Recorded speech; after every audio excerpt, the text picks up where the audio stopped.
부활하신 주님이 주시는 소망이 여러분들에게 충만하시기를 바랍니다. 오늘 마지막 설교인데요, 저는 별로 마지막이라는 느낌이 안 듭니다. 왜냐하면 끝이 새로운 시작이기 때문에 그렇습니다. 몇 년 전부터 하나님이 주일 설교단에 설 때마다 그런 마음을 주셨습니다. 너 설교단에서 마지막 설교하듯이 말씀을 전해라. 그렇습니다. 오늘 여러분의 예배가 마지막 예배일 수 있어요, 이 세상에서. 그런데 여러분 기억하십시오.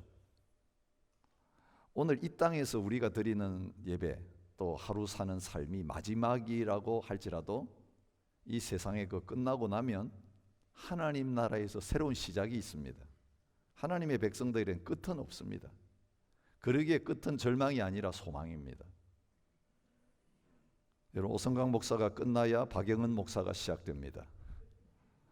7년 동안 함께 하시던 시무장로님들이 이제 사역 이번 토요일 끝나야 그때부터 새로운 시무장로님들이 시작됩니다. 사역이 시작됩니다. 오늘 부활절에 하나님께서 그 메시지를 저와 여러분들에게 주기를 원하십니다. 제가 37년 전에 전도사 시절에 단독 목회로 부름을 받고 진주 옆에 있는 문산 교회에서 첫 사역을 시작했습니다. 오늘 설교를 준비하면서 지난 37년에 그 시간들이 주마등처럼 저에게 쭉 지나갔습니다. 그때만 해도 한국교회가 전성기를 구가할 때였습니다. 부흥의 시기였습니다. 근데 지난 37년 지난 동안 어떻게 됐는가? 제가 사역을 시작할 때는 한국교회가 정점에 있었는데 지금 이제 37년을 지나고 보니까 한국교회가 밑바닥에 떨어져 있는 그런 절망적인 현실을 보게 됩니다. 한국교회 회생불능, 그런 딱지가 붙여져 있습니다. 그때 얼마나 놀라운 부흥이 있었는지 모릅니다. 오카노 목사님 살아계실 때에 교갱협이라고 하는 단체에서 영성 수련에 특강을 하시면서 하신 말씀 인용해서 전해드리고 싶습니다. 해방되던 1945년부터 1985년까지 40년 동안은 정말로 놀라운 부흥의 시기를 한국교회가 맞았습니다. 그 과정에서 6.25와 같은 혹독한 풀무불의 연단도 있었지만 그런 연단이 오히려 한국교회 부흥에 기름을 끼얹는 것과 같은 역할을 했다는 것을 지나고 나서 알 수 있습니다. 1945년부터 1985년에 이르는 40년 동안의 부흥은 엄청난 폭발력을 가지고 있었습니다. 전 세계 교회가 주목하고 경탄하고 부러워하는 부흥을 맛보았습니다. 특별히 근대화 작업이 성공하면서 교회는 폭발적인 성장을 시작했습니다. 어떤 선교학자의 표현대로 당시 한국교회 부흥을 일컬어서 현대 선교사상 위대한 한 편의 드라마다라고 했습니다. 현대 선교사상 위대한 한 편의 드라마를 세계가 보고 있었습니다. 그때 부흥이 어느 정도로 대단했는가 하면 70년대에는 나라가 유신 정권 때문에 정치적으로 어려웠지만 교회는 계속 부흥했는데 통계상 1년에 교회가 4,000개 개척되었습니다. 엄청난 숫자입니다. 70년대 후반, 80년대 초반에 들어서서는 1년의 교회 성장이 60만 명이라는 통계 수치가 나왔습니다. 한 해 동안 60만 명의 교인이 늘어난 거죠. 1년에 15%의 교회 성장률인데 인구 증가율 2%에 비교하면 약 700%의 성장률입니다.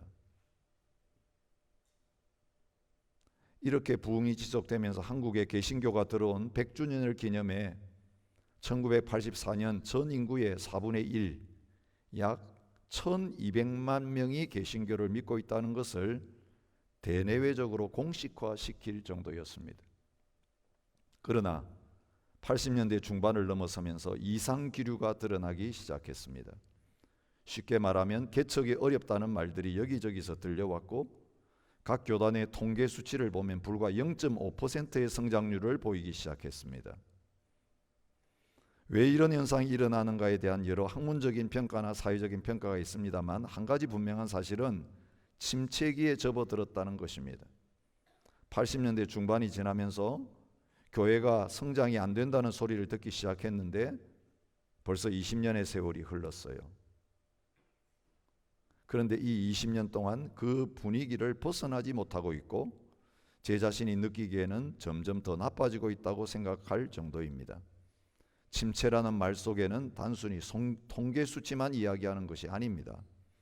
폭발적인 성장이 가져다준 후유증으로 인해 생긴 심각한 질병이 교회 안에 있다는 것입니다.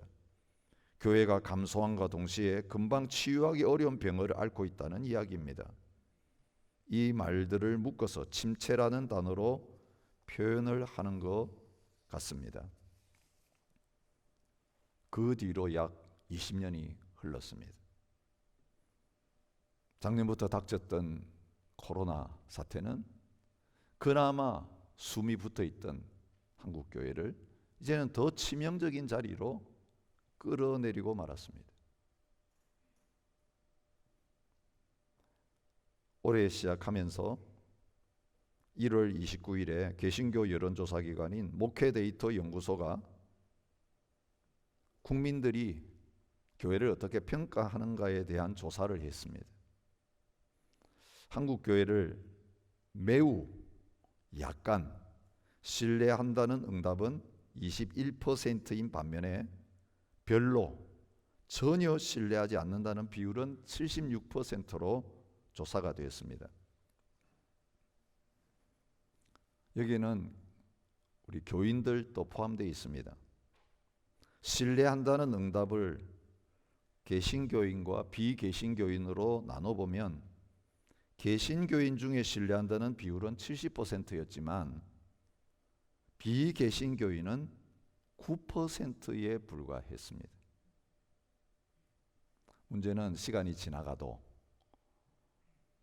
다시 살아날 기미가 보이지 않고 내리막길로 계속 치닫고 있다는 것입니다. 교회 희망이 있는가? 오늘 우리는 그 질문을 스스로에게 던질 수밖에 없는 시점에 와 있습니다. 제가 17년 전에 시드니에 부임했을 때 그때만 해도 시드니의 교회들이 왕성하게 성장하고 있는 시기였습니다. 지금 시드니 중앙장로교를 은퇴하는 이 시점에서 시드니의 교회들을 살펴보면 내리막길로 가고 있다라는 생각을 지울 수가 없습니다.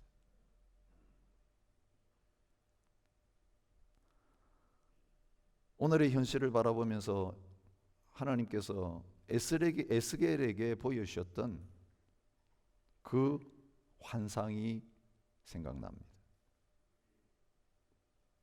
여호와께서 권능으로 내게 임재하시고 그의 영으로 나를 데리고 가서 골짜기 가운데 두셨는데 거기 뼈가 가득하더라. 나를 그 뼈 사방으로 지나가게 하시기로 본즉 그 골짜기 지면에 뼈가 심이 많고 아주 말랐더라.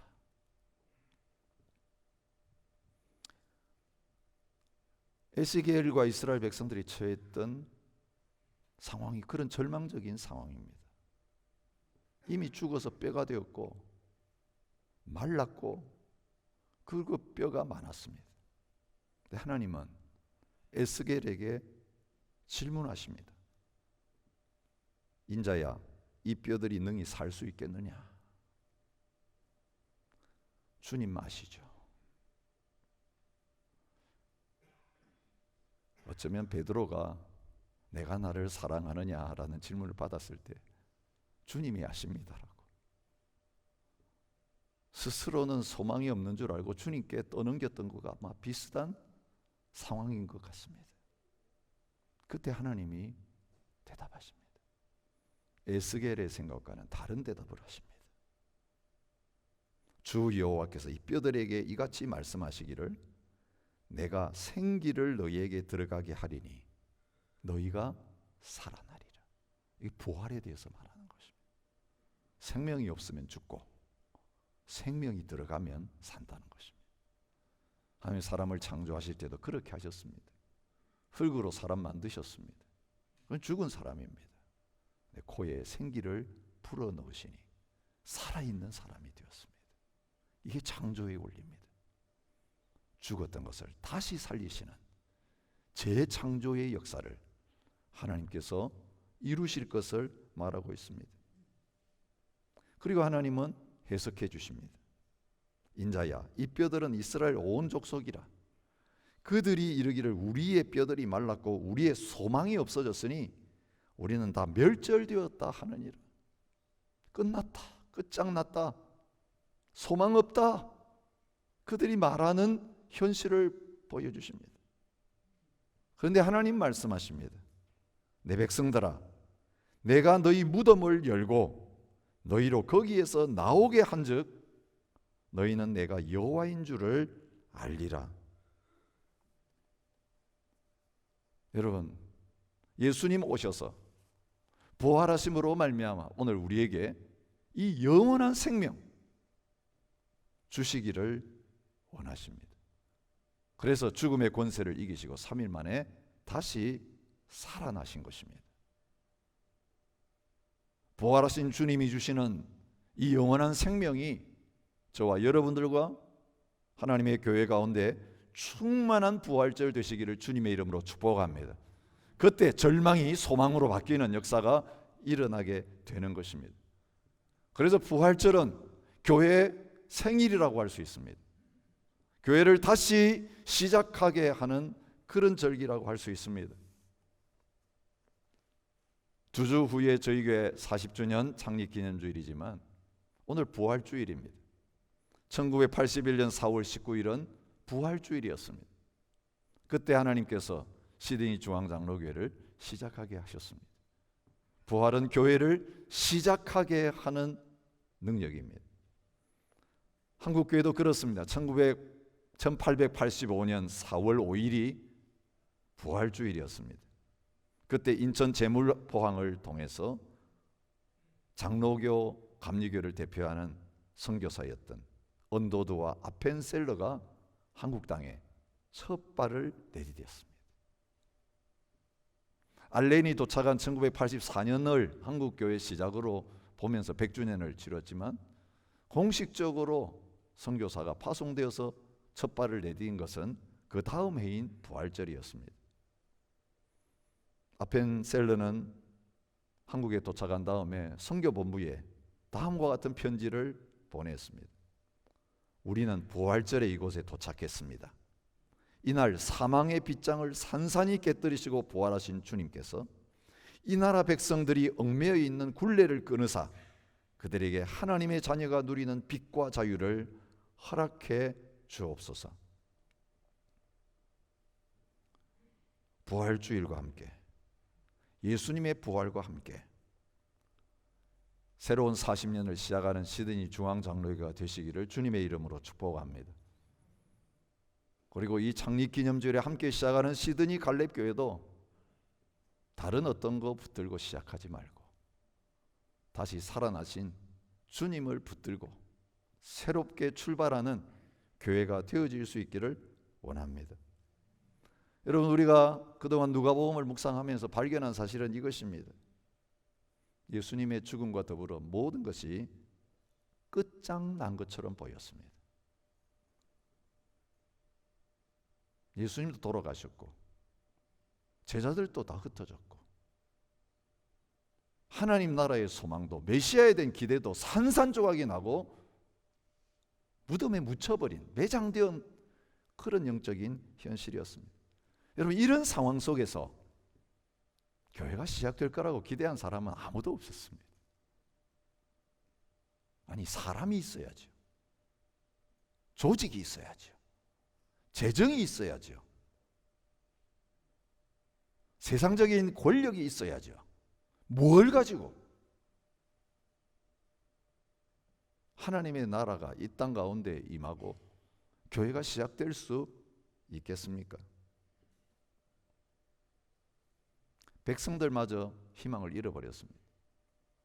예수님 따르는 제자들마저 희망을 잃었기 때문에 고향으로 다 돌아갔고 옛날 하던 일로 다 돌아가는 발걸음이었습니다. 그런데 모든 불이 다 꺼진 그 아침에 주님이 부활하심으로 말미암아 빛이 비쳤습니다. 그 무덤이 열렸습니다. 주님이 다시 살아나심으로 말미암아 이제는 새로운 역사가 시작되고 주님의 교회가 시작되는 일이 일어나게 되는 것을 성경은 보여주고 있습니다. 그 첫 시작의 역사가 오늘 우리가 읽은 말씀입니다. 흩어졌던 제자들이 다시 모이고 뜨겁게 모여 기도하기 시작했고 성령님이 임했고 그들은 180도로 바뀌어졌습니다. 그리고 하나님의 복음을 증거하기 시작하고 교회가 확장되어 갔습니다. 새로운 역사가 부활하신 주님으로 말미암아 시작되는 것을 보여주고 있습니다. 그런즉 누구든지 그리스도 안에 있으면 새로운 피조물이라 이전 것은 지나갔으니 보라 새 것이 되었도다. 똑같은 사람들인데 완전한 새 사람이 되었습니다. 여러분 사람이 변합니까? 변할 수 있습니까? 예, 변할 수 있습니다. 예수님을 진정으로 만나고 예수님과 하나 되면 변화될 수 있습니다. 여러분 오래 신앙생활 한다고 변화되지 않습니다. 성경 많이 읽고 안다고 변화되지 않습니다. 교회에 열심히 출석하고 훈련받고 뭔가 열심히 봉사한다고 사람 안 바뀝니다. 근데 단 한순간에 바뀔 수 있습니다. 부활의 주님이 그 속에 역사하실 때에 사람도 바뀌고 교회도 달라지는 역사가 나타날 수 있습니다.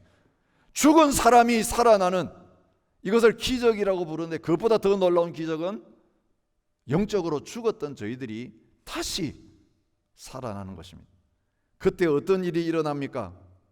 옛 사람이 새 사람으로 바뀌어지는 것입니다.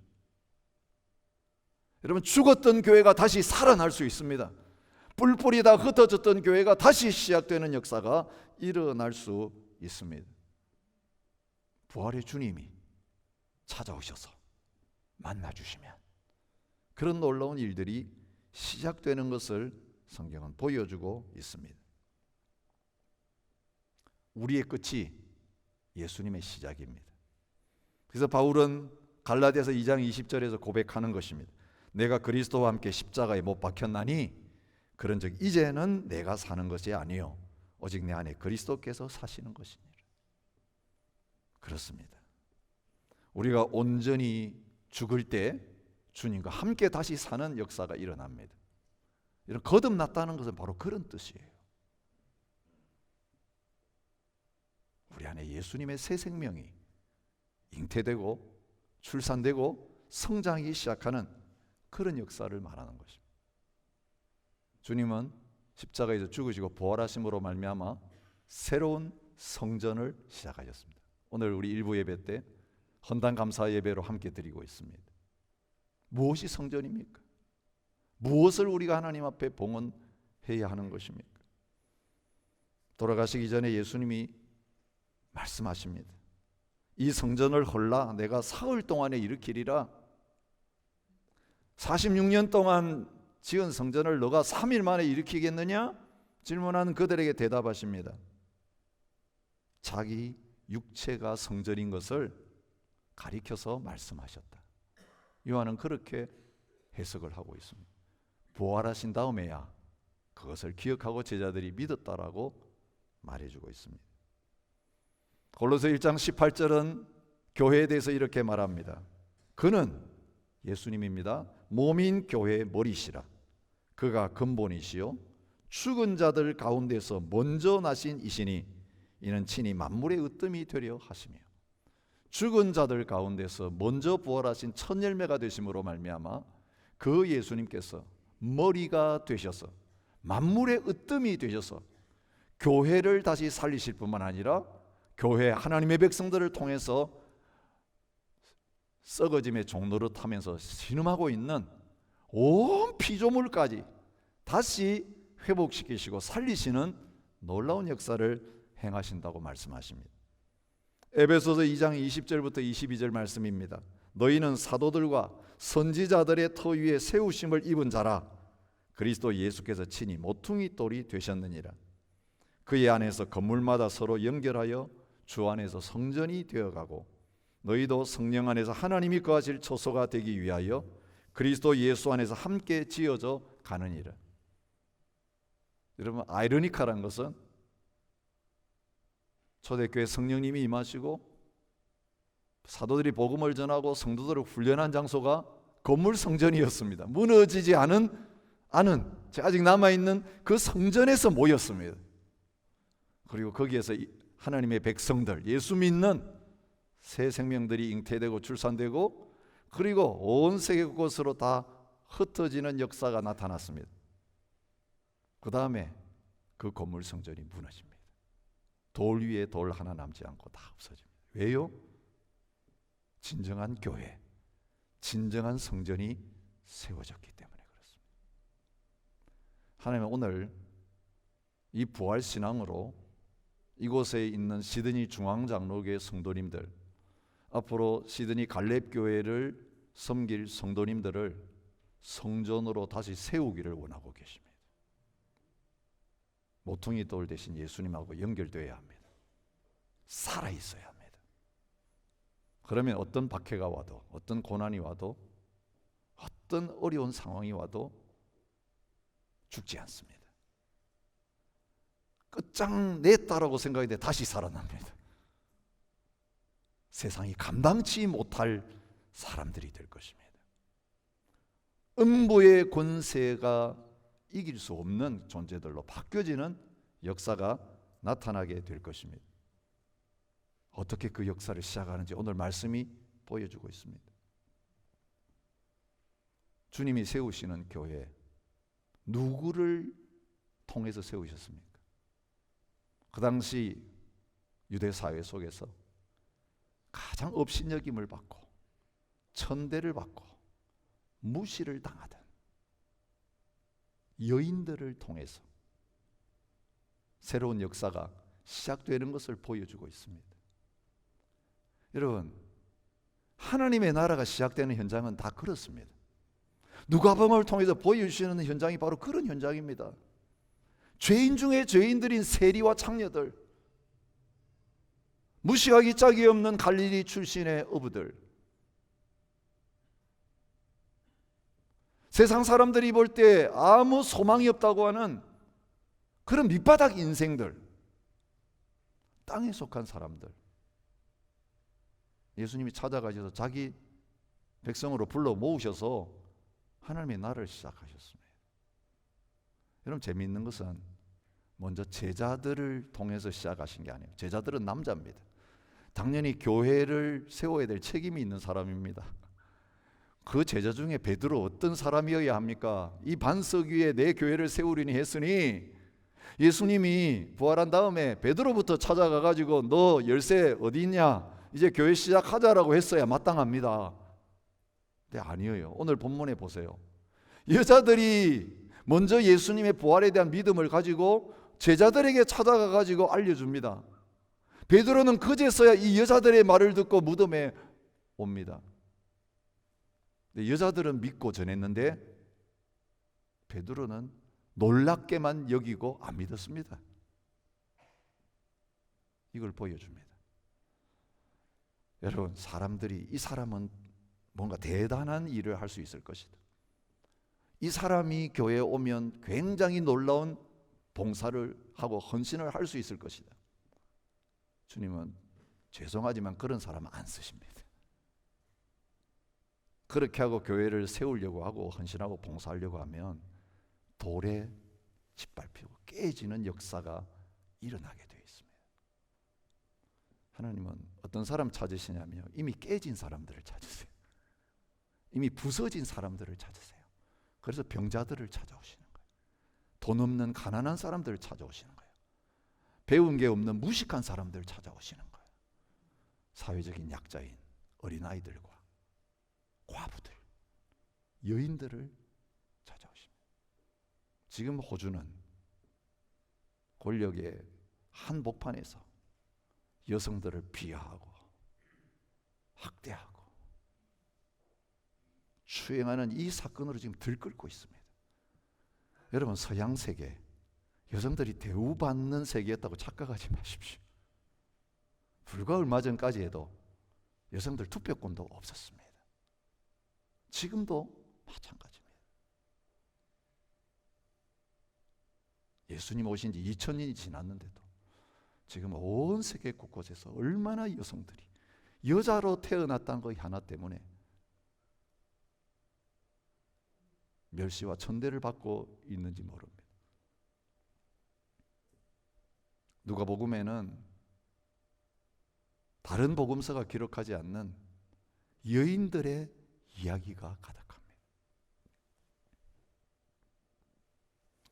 마가복음에서 여인이라는 말이 8번 쓰여졌고 마태복음에서 14번 쓰여졌는데 누가복음에서는 24번이나 나타납니다. 엘리사벳의 이야기 누가복음에만 나옵니다. 금식과 기도에 전념했던 안나 선지자 누가복음에만 나옵니다. 사렙다 과부의 예화, 나인성 과부의 이야기, 주님께 향유를 부었던 용서받은 죄 많은 여인의 이야기, 예수님을 따르며 수종 들었던 많은 여인들의 스토리, 베다니 마을의 마르다와 마리아 자매의 이야기, 예수님을 뵌 태와 예수님을 먹인 유방이 복이 있도다라고 소리질렀던 여인의 이야기, 18년 동안 허리가 꼬부라진 병을 앓고 있다가 고침받은 여인의 이야기, 은전을 잃었다가 찾은 여인, 불의한 재판관 앞에서 원한을 풀어달라고 낙심하지 않고 부르짖었던 과부의 이야기, 그리고 우리가 예수님의 십자가의 죽음과 부활의 사건을 기록하는 23장에서 발견한 끝까지 울면서 예수님 따라오고 십자가 옆에 서 있었고 그리고 묻히는 데까지 보았고 안식 첫날 향유를 가지고 예수님을 찾아왔다가 놀랍게도 죽은 예수님이 아니라 예수님이 살아나셨다라고 하는 소식을 들은 이 여인들의 이야기. 나는 안 돼. 나는 아니야. 여러분이 이 세상 속에서 여러분이 처해 있는 힘들고 어려운 상황 때문에 여러분은 하나님의 교회를 섬길 자격이 없다고 스스로를 제쳐놓고 계시는 분들이 안 계십니까? 나 같은 것이 교회에 도움이 되겠느냐라는 생각 때문에 하나님 주신 한 번밖에 없는 소중한 기회들을 달란트 땅 속에 꽝꽝 묻어놓고 주인이 와서 달란트 어쨌느냐 계산할 때까지 파내지 않고 계시는 분들 혹시 안 계십니까? 이민자이기 때문이라고요? 영어 잘 못하기 때문에 나는 안 된다고요? 나는 몸이 약해서 안 된다고요? 늙어서 안 된다고요? 못 배워서 안 된다고요? 오늘 이 여인들의 이야기는 여러분의 불가능이 부활의 주님을 만나면 온 세상에 가진 자와 힘 있는 자를 부끄럽게 하는 가능성의 시작일 수 있는 것을 보여주십니다. 능력 주시는 자 안에서 모든 것을 할 수 있지 주님 없으면 아무것도 못합니다. 큰 건물 가지고 있다고 교회가 일할 수 있는 거 아닙니다. 많은 성도들이 있다고 일하는 것 아니고 재정 많다고 일하는 것 아닙니다. 주님 없으면 꽝입니다. 두세 사람이라도 부활하신 주님이 그 안에 함께 하시고 임재하시면 초대교회가 그랬던 것처럼 이리 쫓겨다니고 저리 쫓겨다니고 예배당 건물 하나 없어 집에서 비밀리 모여야 되고 온 로마와 유대 당국들이 박해하고 죽이고 가두고 때리고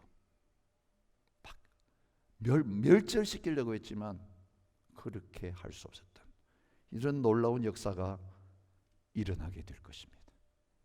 여러분, 그렇게 깨진 사람들로, 그렇게 무너진 사람들로 주님 앞에서 내 이 부끄러운 모습들을 내어놓고 주님이면 하실 수 있습니다. 주님이 시작하신다면 나의 끝이 새로운 출발이 될 수 있습니다. 이 믿음으로 다시 부활하신 주님 앞에 내 자신을 드리는 저와 여러분이 되실 수 있기를 바랍니다. 그런데 여러분, 어떻게 부활을 믿을 수 있게 되었습니까? 오늘 본문에서 하나님이 중요한 메시지를 주고 계세요. 우리는 다른 사람들에게 부활을 믿게 하려고 온갖 증거들을 대기가 참 쉽습니다. 여러분, 부활을 증명하기 위해서 제일 많이 인용하는 증거가 무엇입니까? 비무덤입니다. 이스라엘에 가봐라. 예수님의 무덤을 찾아낸다면 부활 가짜다. 예수님의 무덤이 없지 않느냐. 다른 모든 종교의 지도자들은 무덤이 있고 무덤을 숭배하지만 기독교는 무덤을 숭배하지 않는다. 무덤이 비어있기 때문이다. 여러분 보세요. 이 여자들이 제일 먼저 뭘 발견했습니까? 비무덤을 발견했습니다. 돌이 무덤에서 굴러 옮겨진 것을 보고 그리고 들어가 봤습니다. 예수님이 없는 것을 확인했습니다. 시체가 안 보이는 거 확인했습니다. 주님 보여주시면 믿겠습니다. 아니요, 그게 보여준다고 증거를 제시한다고 믿을 수 있는 게 아닌 걸 보여주세요. 빈 무덤을 보고 여자들이 보인 반응은 무엇입니까? 기쁨이 아니라 근심이었습니다. 이로 인하여 근심할 때에 그렇게 말합니다. 네, 주님 부활 믿을 수 있도록 천사 보내주세요. 지금도 이슬람권에서는 천사가 나타나고 꿈으로 환상으로 뭐 보여주신다니까 나한테도 한번 꿈에 나타나 보여주시든지 천사 한번 보내주시면 내 믿을게요. 예, 여자들이 천사 만났습니다. 천사 보내주셨습니다. 천사를 만났을 때 그들의 반응이 무엇입니까? 문득 찬란한 옷을 입은 두 사람이 곁에 섰는지라 여자들이 두려워 얼굴을 땅에 대니 기쁨이 아니었습니다. 믿음이 아니었습니다. 두려움이었습니다. 믿음과는 정반대가 근심과 두려움이에요. 예수님께서 직접 나타나시지도 않았습니다. 간접적으로 천사를 보내시고 빈 무덤을 보여주시면서 이 여인들이 진짜 예수님 살아나셨구나 믿게 만드신 방법은 무엇입니까? 천사를 통해 말씀을 듣게 하십니다. 어찌하여 살아있는 자를 죽은 자 가운데서 찾느냐? 여기 계시지 않고 살아나셨느니라. 이게 팩트입니다. 근데 이 팩트를 어떻게 믿으라고 하십니까? 갈릴리에 계실 때 너희에게 어떻게 말씀하셨는지를 기억하라. 이르시기를 인자가 죄인의 손에 넘겨져 십자가에 못 박히고 제3일에 다시 살아나야 하리라 하셨느니라. 한데 그들이 예수의 말씀을 기억했다. 그렇게 말하고 있습니다.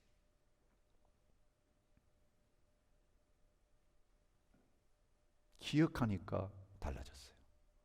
말씀을 기억하니까 무덤으로 갔던 그들이 무덤을 떠났습니다. 예수님을 전하는 자로 바뀌어졌습니다. 여러분, 예수님 부활하지 않으셨으면 예수님은 우리 죄 위해서 십자가에 죽으시지도 않았습니다. 그 말도 거짓입니다. 왜냐하면 죽음과 십자가의 죽음과 부활은 패키지로 연결되어 있어요. 부활을 못 믿는 사람이 어떻게 십자가에서 내 죄 위해 죽으셨다는 걸 믿을 수 있습니까?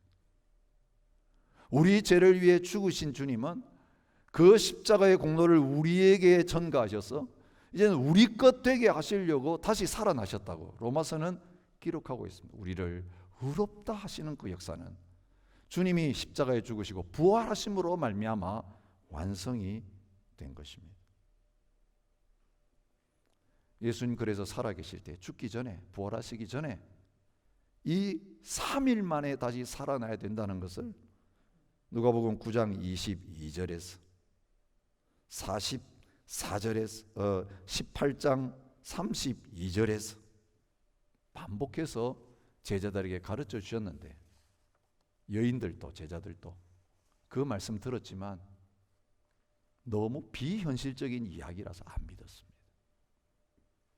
부활하신 다음에 그거 믿도록 하기 위해서 빈 무덤 어떻게 설명할래? 예수님 말씀하신 그대로 살아나지 않았으면 이건 설명될 수 없다. 이런 말씀을 확인시켜주는 보조 자료로 전사도, 꿈도, 환상도, 기적도, 빈 무덤도 제시하신 것입니다. 너는 나를 본 거로 믿느냐? 보지 못하고 믿는 자들은 복이 있다. 그래서 제자들에게 이 여인들을 보내면서 믿게 만드시는 방법이 다른 게 아니라 말씀하신 그대로 살아나셨다라고 하는 이 주님의 말씀을 전함으로 말미암아 이들을 변화시키고 새롭게 만드는 역사를 이루게 하신 거예요. 계속 우리가 이제 24장을 묵상할 텐데 예수님이 엠마오로 가는 제자들에게 나타나셨어도, 제자들 모였을 때 또 나타나셨어도 하신 말씀은 성경을 가지고 예수님의 부활을 믿도록 해주신 것입니다. 오늘 우리는 기록된 하나님의 말씀을 가지고 있습니다.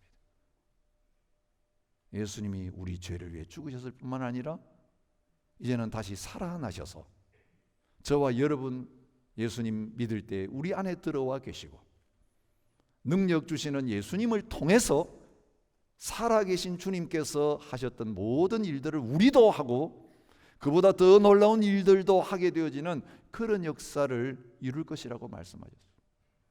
복음이 완성되기 전에 예수님은 그 완성된 복음을 가지고 영혼들을 구원하지 못하셨지만 이제는 주님이 죽으시고 부활하신 다음에 떠나가시고 성령님을 보내심으로 말미암아 이제는 우리가 예수님의 십자가와 부활을 전할 때에 우리와 같이 부족한 자를 통해서 우리의 연약한 입술을 통해서 영혼들이 거듭나고 다시 구원받는 놀라운 역사를 일어나게 하고 계시는 것입니다.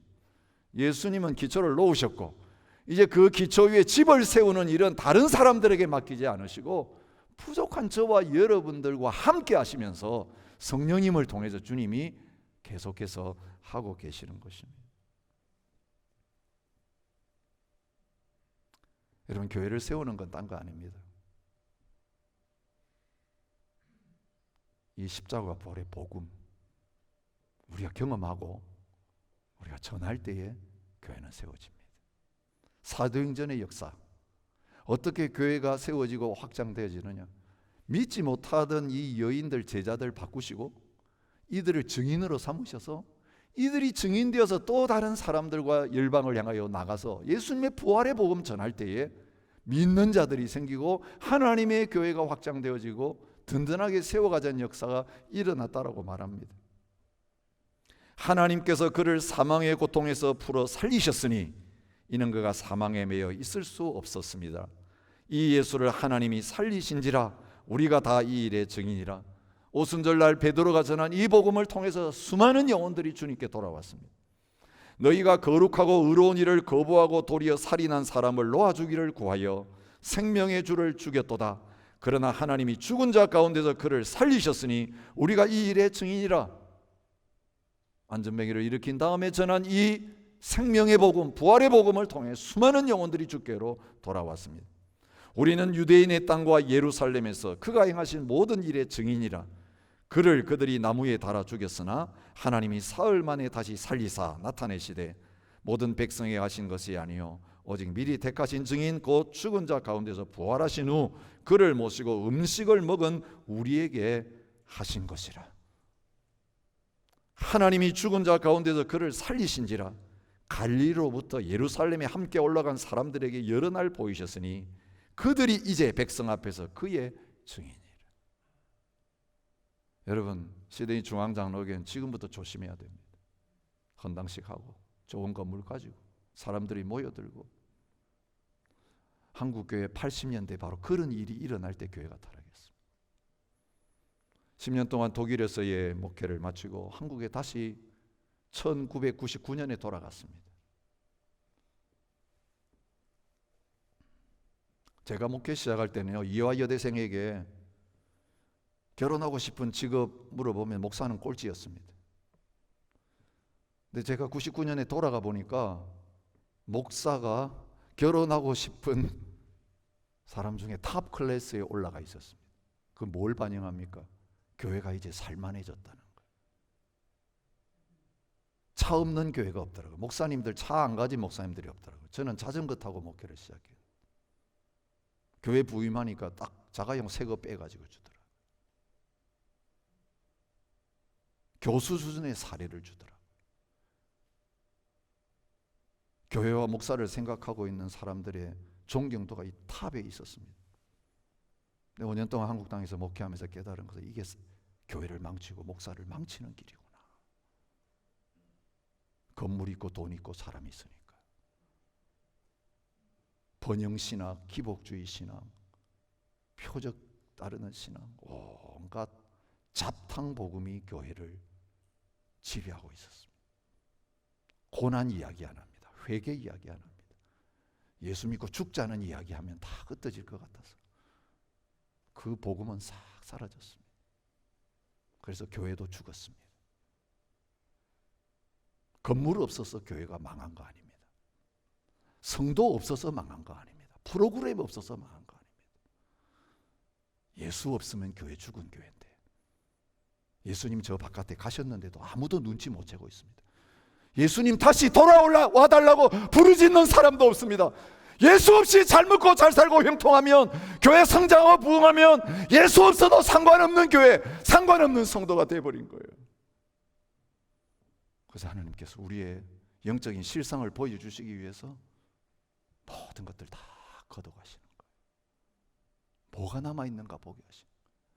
여러분, 지금 여러분의 인생 가운데 다 잃어버리고 아무것도 없다고 생각하지만, 여러분 지금 그 고난의 현상 속에 예수님을 붙들게 되었고 예수님과 함께 생활하면서 그 감격과 기쁨을 누리고 계신다면 여러분은 걱정할 필요가 없는 사람들입니다. 근데 지금 여러분 모든 거 다 잘 되어가는데 마음은 공허하고 허전하고 내 마음을 뭐로 채울 수가 없어서 이곳저곳을 기웃거리고 있다면 여러분은 망하고 있는 거예요. 영적으로 죽은 거예요. 여러분 속에 예수님이 찾아오시면 어떤 고난과 박해가 와도 기뻐요, 즐거워요. 예수 위에 죽는 게 복이라고 생각하면서 가요. 세상의 좋은 조건, 세상의 아름다운 것들, 그것으로 우리의 영적인 공허를 채우려고 해도 안 채워집니다. 오히려 그것 많이 누리고 있는 것이 저주입니다. 우리를 밑바닥으로 자꾸 떨어뜨리시고 교회를 밑바닥으로 떨어뜨리신 이유는 딴 데 아니 있습니다. 우리의 끝이 예수님의 시작이기 때문에 부활하신 주님과 함께 시작하자. 말씀으로 다시 시작하자. 복음 가지고 다시 시작하자. 여러분, 헌당하지만 이 교회 건물 내려놓으셔야 돼요. 주님 붙들고 오늘 다시 주님과 함께 40년을 시작하는, 여호수아와 함께 가나안 정복의 역사를 향하여 나가있던 것처럼 예수와 함께 구원자이신 그분만 붙들고 새로운 역사를 시작하는 저와 여러분이 되시기를 주님의 이름으로 축복합니다. 우리 그 주님 다시 붙잡으면서 성찬의 자리에 나갔으면 좋겠습니다. 154장 1절과 4절